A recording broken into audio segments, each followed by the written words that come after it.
Hey guys, welcome back to another market update. We're here with Jennifer and Patty. We missed you last month, Jen. How are you doing? I'm doing great. How are you? We're good. We're good. Good. We are talking about October numbers. Of course, right now we are mid-September, so we have a couple weeks where we've seen how that interest rate cut plays out. But let's get right into it, and then we'll talk about what has happened and what kind of market events we anticipate. So the board has come out and said that the Greater Vancouver REALTORS report that residential sales in the region totaled 1,904 in August 2024. It's a 17% decrease since last year, and it's about an 18% decrease month over month if we're looking from July 2024. So this is 4 straight months of sales declines. Right. So I would say that this is a trend right now. Yeah. We've had 3 interest rate adjustments. They dropped rate 3 times now. So we're down from the 5% peak, we're down 0.75.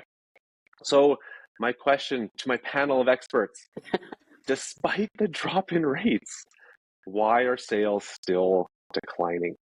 What's going on out there? I'll take a shot at this first, Patty. I think there's a few things causing hesitation in the market. One of them is the rate announcement that's going to happen October 23rd. I think buyers are waiting for one more possible drop. We've heard that there might even be a half-point drop, and that would make kind of a considerable difference in purchasing power. But the other big thing looming, you guys, is elections. We've got an election south of the border. We've got a provincial election here in British Columbia at the end of the month, well, the 19th. This makes for hesitation, and we've seen this time and time again in the Vancouver real estate market. Do you share the same sentiment, Patty? Yes, sure. But I also think that this is just a normal ebb and flow of a market, and we have been talking about this since January, and I hate to say I told you so, but I told you so. And it's just what happens. 37 years in the industry, we see this on a repeated cycle, and it's just a matter of exactly when's it going to hit, but we knew it was going to. We were too busy and there was too much going on, and suddenly people burn out. And Jen's right, like waiting for the minute you start dropping the interest rates is exactly what happens. People think, oh, good. I wonder how low they'll go. Yeah. And then they wait because they have that anticipation. And we've got a delicious American election that just distracts us to no end. And we have our own boring provincial election, which is also another distraction. And maybe even in the near future, a federal election, because there's a lot of talk. Yes, a looming federal election, so sure. It's just, there's a lot of distraction. There's a lot of, we came off of a summer that was finally nice, right? We finally had nice weather. It took a while. And then people were like, oh my gosh, who cares about real estate? We want to go and enjoy the summer.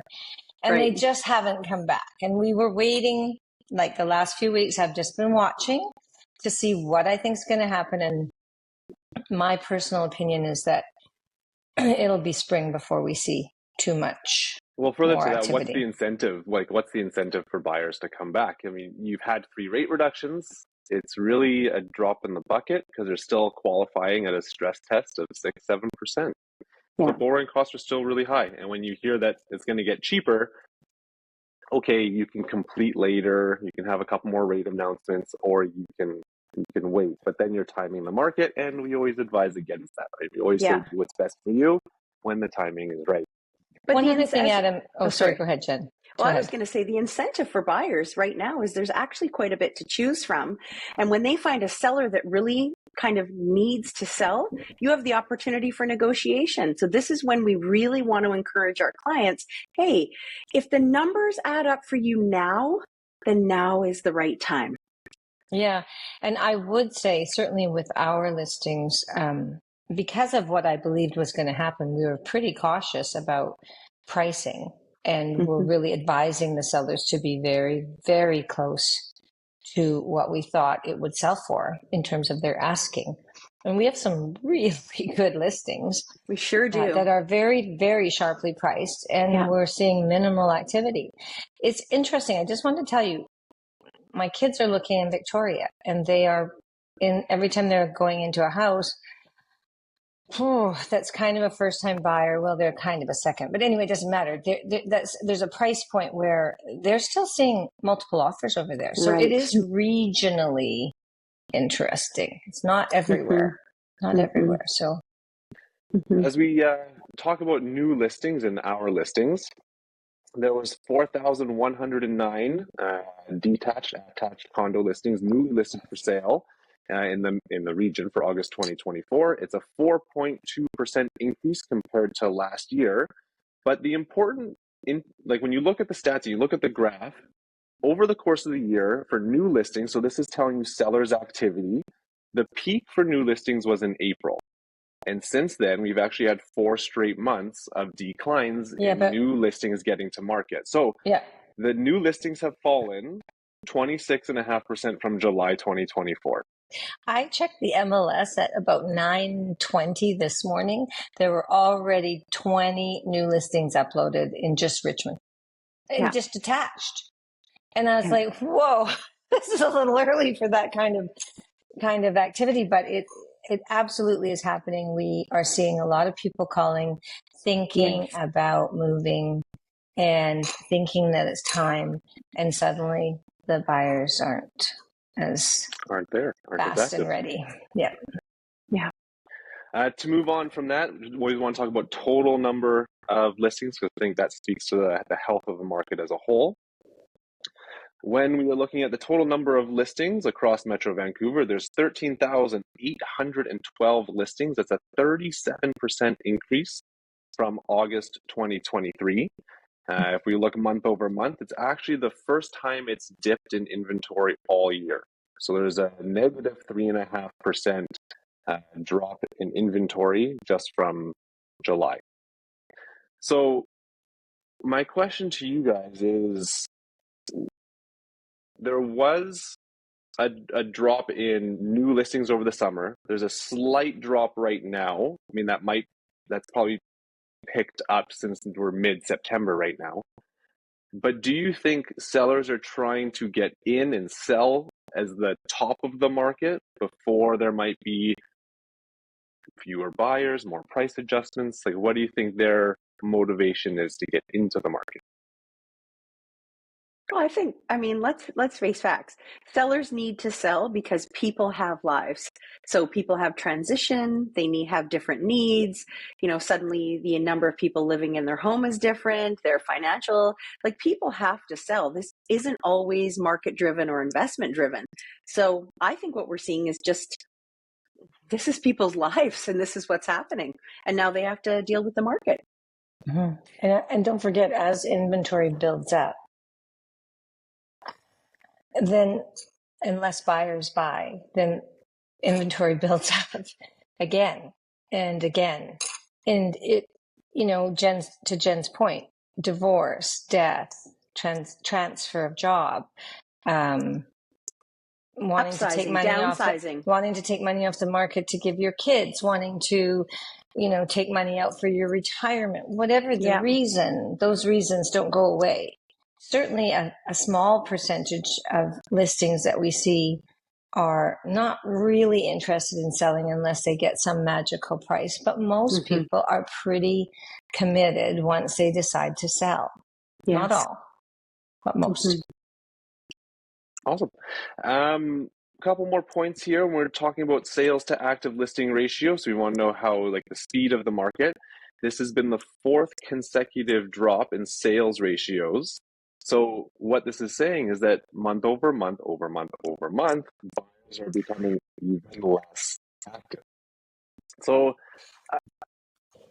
can you call this an actual buyer's market? It seems kind of counterintuitive that when you have one of these buyer's markets, buyers are actually sitting on the sidelines. It is a buyer's market in some areas, not all. And that's just a reflection of how much there is to choose from. And the minute that there's more to choose from and there's less pressure on the buyer to make a decision, or there's reluctance on the part of other buyers and they see that and then they wonder, should I be doing that too? I mean, we're a follower kind of community, right? We do what other people are doing. Yeah. For the most part. And it's really wrong, by the way. You should always try to not follow the trend because that's always where you're going to benefit the most. But it's what happens. So if you tell your friend that, I was thinking about buying, but it seems like, and it's a disease, it spreads. But to your point, Patti, there are some parts of the market that are active. Still. I'm currently working with a client who's got a certain budget, and every time we go to kind of look at a one bedroom with certain criteria, of course, it has to have in-suite laundry and what have you. When it's priced really sharply, they're getting 4 offers. Mm-hmm. Mm-hmm. So there are some. That is not a buyer's market. Yeah. So that was actually gonna be one of my questions to you guys: is are you seeing segments of the market that are still moving way more than another?